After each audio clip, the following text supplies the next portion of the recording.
নবী মুসা আলাইহিস সালাম গাছের নিচে বসে আছেন, খাবার নাই, বাসস্থান নাই, কিচ্ছু নাই, বরং তার গায়ে একটা অপবাদ দেওয়া হয়েছে যে তিনি নাকি একজন মানুষকে খুন করেছেন। অথচ তার ইন্টেনশন সেটা ছিল না।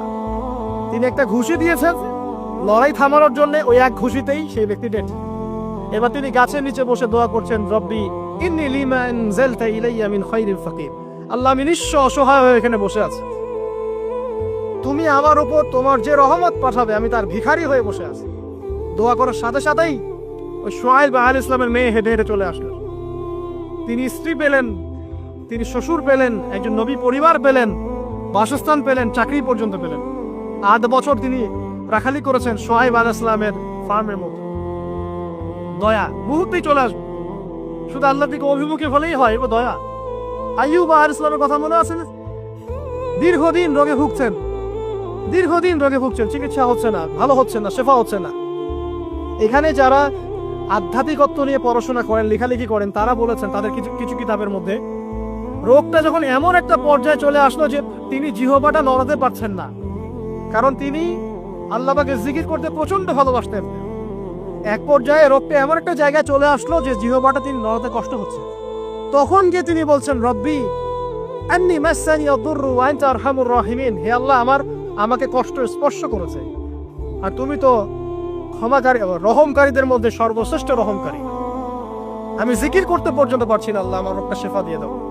বলার সাথে সাথে আল্লাহ রাব্বুল আলামিন প্রস্রবণ ঝর্ণা তৈরি করলেন, এখানে গোসল করো, শেফা হয়ে গেল।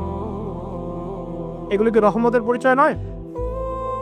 এখানে এক্সপেরিয়েন্স স্কলার এমনও বলেছেন, আজকে আমরা যারা বাহ্যিক সৌন্দর্য নিয়ে বেশি বেশি গর্ব করি, আর কি আত্মিক সৌন্দর্যের চাইতে বাহ্যিক সৌন্দর্য নিয়ে যারা বেশি গর্ব করি, যদি আল্লাহ পাক আমাদের পোশাকটাকে পরিবর্তন করে দেন, আত্মাটাকে দেহের পোশাক দেন আর দেহটাকে আত্মার পোশাক বানায় দেন, তাহলে দুর্গন্ধে কি আমাদের সামনে আসতে যাবে?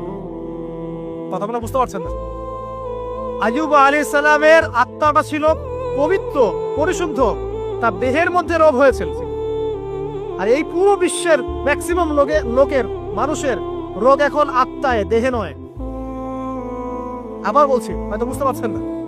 আইয়ুব আলাইহিস সালামের রোগটা হয়েছিল দেহে, বাইরে। তার আত্মা ছিল পবিত্র, পরিশুদ্ধ আত্মা। দেহের রোগের একটা পর্যায়ে যখন জিহ্বাটায় ইফেক্ট হলো, তখন জিকির করতে তার কষ্ট হচ্ছে, তখন তিনি দোয়া করছেন, আল্লাহ আমার এই রোগটাকে শেফা দিও। আর এখনকার পুরো জেনারেশন, এই সভ্যতার রোগ হচ্ছে ভিতরে, আত্মায়। দেহের রোগের চাইতে তার আত্মার রোগটা বেশি। এখন এই আত্মাটাকে যদি দেহ বানিয়ে দেওয়া হয় আর দেহটাকে আত্মার পোশাক পরিয়ে দেওয়া হয়, দুর্গন্ধে কেউ সামনে আসতে চাবে না। তাই আইয়ুব আলাইহিস সালামের সেই দোয়া এখন আমাদের বেশি করা উচিত। রব্বি আন্নী মাসসানি আদ-দুররু ওয়া আনতা আরহামুর রাহিমিন। আল্লাহ, আমাদের আত্মায় রোগ এসেছে, এটাকে তুমি শেফা দাও। দেহের রোগ লেস ইম্পর্টেন্ট, আত্মার রোগটা বেশি ইম্পর্টেন্ট। এরকম নিদর্শন কোরআনের পাতায় পাতায় ছড়িয়ে আছে।